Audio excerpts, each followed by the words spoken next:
السلام علیکم ورحمۃ اللہ وبرکاتہ۔ ناظرین کیسے ہو؟ اللہ تبارک و تعالیٰ آپ سب کو خوش رکھے، امن و امان میں رکھے۔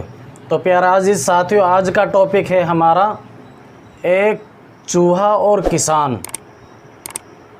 ایک چوہا اور کسان، یہ میرا مسئلہ تو نہیں ہے، اس کو بھی شامل کر لیجئے اس میں۔ یہ میرا مسئلہ تو نہیں ہے، آج کل یہی ہو چلا ہے اس ہمارے سماج میں۔ کوئی کسی کو کوئی بھی مشورہ دیتا ہے کہ آپ اس بات کو مان لیجئے، کیا بولتے ہیں یہ ہماری بات نہیں ہے، یہ ہمارے مطلب کی بات نہیں ہے، یہ میرے لائق بات نہیں ہے۔ تو چلیے اپنی بات پر رہتے ہیں اور شروع کرتے ہیں۔ ایک چوہا اور کسان۔ ایک چوہا کسان کے گھر میں بل بنا کر رہتا تھا۔ ظاہر سی بات ہے، وہ تو انسانوں کے گھروں میں ہی رہتے ہیں نا، سانپ کے بل میں تھوڑی چوہا جا کر رہے گا۔ ایک چوہا کسان کے گھر میں بل بنا کر رہتا تھا۔ ایک دن چوہے نے دیکھا کہ کسان اور اس کی بیوی ایک تھیلے سے کچھ نکال رہے ہیں۔ چوہے نے سوچا کہ کچھ شاید کھانے کا سامان ہے، کھانے کو مل جائے گا۔ خوب غور سے دیکھنے پر اس نے پایا کہ وہ ایک چوہے دانی ہے جس سے چوہا پکڑتے ہیں۔ خطرے کو بھانپتے ہوئے چوہے نے گھر کے پچھواڑے میں جا کر یہ بات کبوتر کو بتائی کہ بھائی گھر میں چوہے دانی آ گئی ہے۔ تو کبوتر نے مذاق اڑاتے ہوئے کہا کہ مجھے اس سے کیا، مجھے کون سے اس میں پھنسنا ہے، یہ تو مذاق ہی تو ہو گیا بھائی۔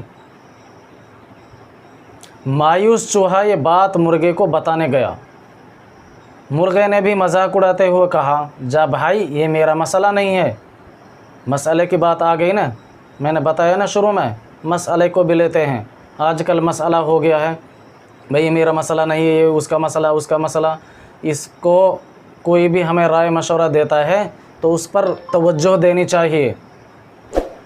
بالآخر مرغے سے بھی وہ مایوس ہو کر مرغے نے بھی بتا دی، بھئی میرا مسئلہ نہیں ہے، مجھے کون سے چوہے دانی میں پھنسنا ہے۔ بالآخر وہاں سے بھی مایوس ہو کر چوہا بکری کے پاس گیا۔ بالآخر چوہے نے جا کر یہ بات بکری کو بتائی، جسے سن کر بکرے بہت زیادہ ہنسنے لگے، ہنستے ہنستے لوٹ پوٹ ہو گیا اور یہی کہا، جا میاں یہ میرا مسئلہ نہیں ہے۔ وہاں سے بھی اس کو نا امیدی یعنی مایوسی ہی حاصل ہوئی۔ بکری نے بھی یہی ہنستے ہوئے کہا کہ بھائی یہ میرا مسئلہ نہیں ہے، اس کا وہاں بھی مذاق اڑایا گیا۔ اسی رات چوہے دانی میں کھٹاک سے آواز آئی جس میں ایک زہریلا سانپ پھنس گیا تھا۔ اندھیرے میں کسان کی بیوی چوہے کی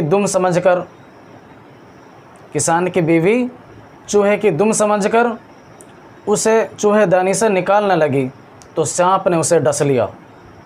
چوہا نہیں تھا، وہ سانپ تھا، تو سانپ نے اسے ڈس لیا۔ کسان کی بیوی کی طبیعت بگڑنے پر کسان نے حکیم کو بلوایا، جس نے اسے کبوتر کا شوپ پلانے کو بتایا۔ کسان نے جب حکیم کو بلوایا، حکیم نے بتایا کہ بھائی اس کو کبوتر کا شوپ پلایا جائے۔ وہ مشورہ دے رہے ہیں کبوتر کا شوپ پلایا جائے، اس کا شوربہ پلایا جائے، اس کی جو تری ہے، اس کا جو تار ہے، اس کو پلایا جائے۔ تو آ گیا نا کبوتر کا نمبر۔ مذاق اور اڑائیے، آپ کو کوئی مشورہ دے تو اس پر توجہ دینی چاہیے، خوب غور سے سوچنا چاہیے کہ ہو سکتا ہے یہ میرا ہی مسئلہ ہو، یہ میرے ہی فائدے کی بات ہو۔ مشورہ میں بھلائی ہے، اگر ہمارے مطلب کی بھی بات نہیں ہے تو سننی تو چاہیے۔ تو بھائی حکیم نے کسان کی بیوی کو کبوتر کا شوپ پلانے کا مشورہ دیا۔ کبوتر ابھی برتن میں ابل ہی رہا تھا کہ خبر سن کر، ظاہر سی بات ہے جب کوئی گھر میں بیمار ہوتا ہے، زیادہ بیمار ہوتا ہے تو یاروں رشتہ داروں کو خبر دی جاتی ہے کہ بھائی آ جائیے، مل لیجئے، ان کی طبیعت خراب ہے فلاں کی۔ تو کبوتر ابھی برتن میں ابل ہی رہا تھا کہ خبر سن کر کسان کے کچھ رشتہ دار عیادت یعنی ملنے کو آ پہنچے، جن کے کھانے کا انتظام کے لیے اگلے دن مرغے کو ذبح کر دیا گیا۔ کبوتر بھی خلاص، مرغی بھی خلاص، مرغے بھی برتن میں ابلے گا۔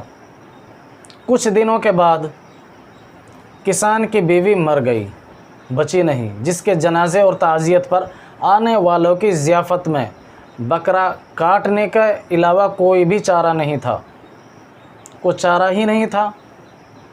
جبکہ چوہا کب کا دور جا چکا تھا، بہت دور جا چکا تھا، بھاگ گئے وہ تو، اس نے تو پہلے ہی بھانپ لیا تھا کہ یہ چوہا دانی ہے، ان کو بھی بتا دوں، ہو سکتا ہے ان کا بھی بھلا ہو جائے۔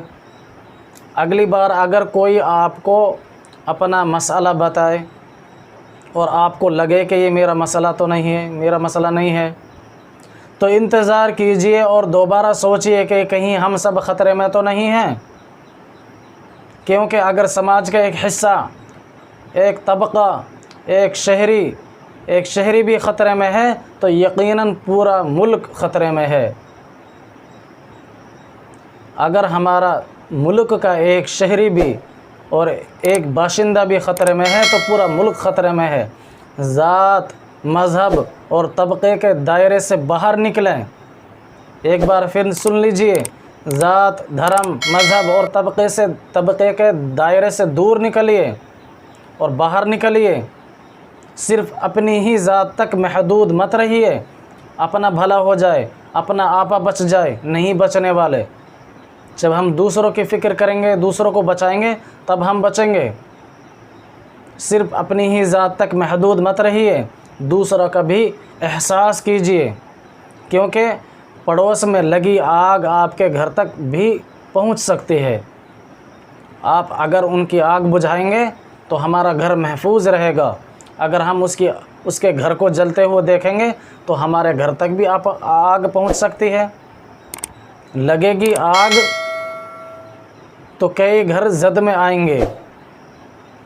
تو پیارے عزیز ساتھیوں، ہمارا آج کا یہی چھوٹی سی کہانی تھی، اور اس سے سبق یہی ملتا ہے کہ سماج کا کوئی بھی باشندہ، شہری اگر خطرے میں ہے تو پورا سماج خطرے میں ہے اور پورا ملک خطرے میں ہے۔ تو پیارے عزیز ساتھیوں، ایک دوسرے کا سہارا بنیں، ایک دوسرے کا ساتھ دیں، ایک دوسرے کی مصیبت میں ہاتھ بٹائیں، ان کی مصیبت میں کام آئیں۔ وہ مصیبت زدہ ہے، آج ان کو ضرورت ہے آپ کی، تو آپ ان کی مدد کریں، جس طرح بھی مدد ہو سکتی ہے مدد کریں، جان سے، مال سے، دکھ سکھ میں ان کا سہارا بنیے۔